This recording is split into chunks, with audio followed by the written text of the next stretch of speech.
నేను ఇప్పుడే జడ్సన్ హాస్పిటల్లో చూసేసి వచ్చినాను. ఆయన పరిస్థితి ప్రస్తుతానికైతే స్టేబుల్గా ఉంది. అంత అంటే ఆయన లైఫ్కి ప్రమాదం ఉంది అని అట్లాంటి మాటలు అయితే ఏం చెప్పలేదు. ఆ డాక్టర్ ఆయన అడిగినాను డాక్టర్ గారిని, ఎట్లా ఉంది సార్ ఏంటిది అంటే, సార్ వైటల్స్ అయితే స్టేబుల్గా ఉంది కానీ but I has to take something or other, ఏదో కొంత తినాలనే, భోజనం చేయకుంటే కష్టం అవుతుందని చెప్పాడు.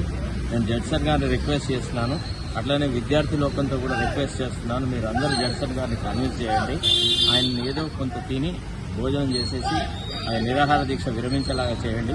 ఈ ప్రభుత్వం యొక్క నిరంకుశ విధానాల మీద ఇంకొక రకంగా మనం ఫైట్ చేద్దాం. తప్పకుండా పార్లమెంట్ సమావేశాలు స్టార్ట్ అవుతుంది. రాహుల్ గాంధీ గారిని కలుస్తాము, సోనియా గాంధీ గారిని కలుద్దాము, విన్నారా, ప్రియాంక గాంధీ గారిని కలిసి మరి నిరుద్యోగుల విషయంలో కూడా ఈ ప్రభుత్వం చేస్తున్నటువంటి ఈ నిరంకుశ విధానానికి సరైన సమాధానం ఆయనే చెప్పుకుందాం. ఎందుకంటే యువతతో పాటుగా మీతో నేను ఉంటా, మీకు న్యాయం చేస్తానని మనకు రాహుల్ గాంధీ గారు మాట ఇచ్చినారు. ఆయన తన మాట మీద నిలబడతారన్న ఆశ మనకుంది. కాబట్టి తప్పకుండా మనం ఈ విషయంలో కూడా అసలు ఈ యుద్ధం ఆగేదే లేదు. ఖచ్చితంగా దీన్ని చిట్ట చివరి వరకు we will take its logical conclusion. We are not going to leave this battle like this. తప్పకుండా ఈయనకు ప్రజాస్వామ్యం అంటే ఏంది, ప్రజాస్వామ్యంలో యువత యొక్క పాత్ర ఎట్లుంటుంది అనేది రేవంత్ రెడ్డికి చక్కని గుణపాఠం చెప్పే వరకు నిరంతరము ఈ పోరాటం సాగుతూనే ఉంటుంది. అది ఇక్కడ జరుగుతుందా ఇంకొక చోట జరుగుతుందా కానీ ఎట్టి పరిస్థితుల్లో మాకు ఒక డెడ్ లైన్ ఉంది రేవంత్ రెడ్డి పరిపాలన మీద, రేవంత్ రెడ్డి యొక్క ముఖ్యమంత్రి పదవి మీద. కాబట్టి ఆ డెడ్ లైన్ నువ్వు డెఫినెట్ గా రీచ్ అవుతాను. ఓకే, మీరు చెప్పినప్పుడు ఏమంటున్నాడు, విరమించుకుంటా అని చెప్తున్నా? లేదు, నేను విరమించుకోను అన్నాడు. విద్యార్థులకు న్యాయం జరిగే వరకు నేను విరమించుకోను, నేను చావనైనా చేస్తా కానీ విద్యార్థులతో పాటే ఉంటా, విద్యార్థులకు న్యాయం జరగాల. ఇప్పుడు హాల్ టికెట్లు రిలీజ్ చేసేసి తర్వాత విద్యార్థి లోకాన్ని చాలా అవమానపరుస్తూ ముఖ్యమంత్రి ఏదైతే మాటలు మాట్లాడో ఆయన చాలా బాధపడ్డాడు.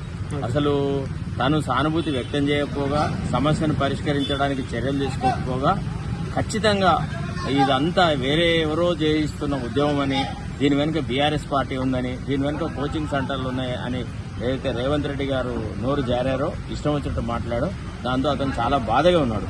నిజం చెప్పండి సార్, నేను వేరే వాళ్ళ సమర్థతో నిలబడ్డానా అది ఇదని నన్నే ప్రశ్నలు వేయడం మొదలెట్టాడు.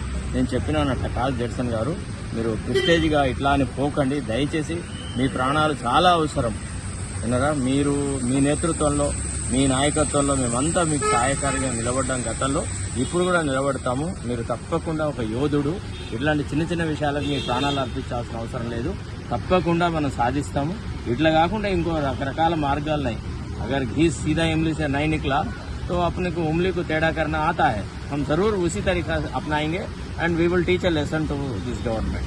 Okay sir, thank you.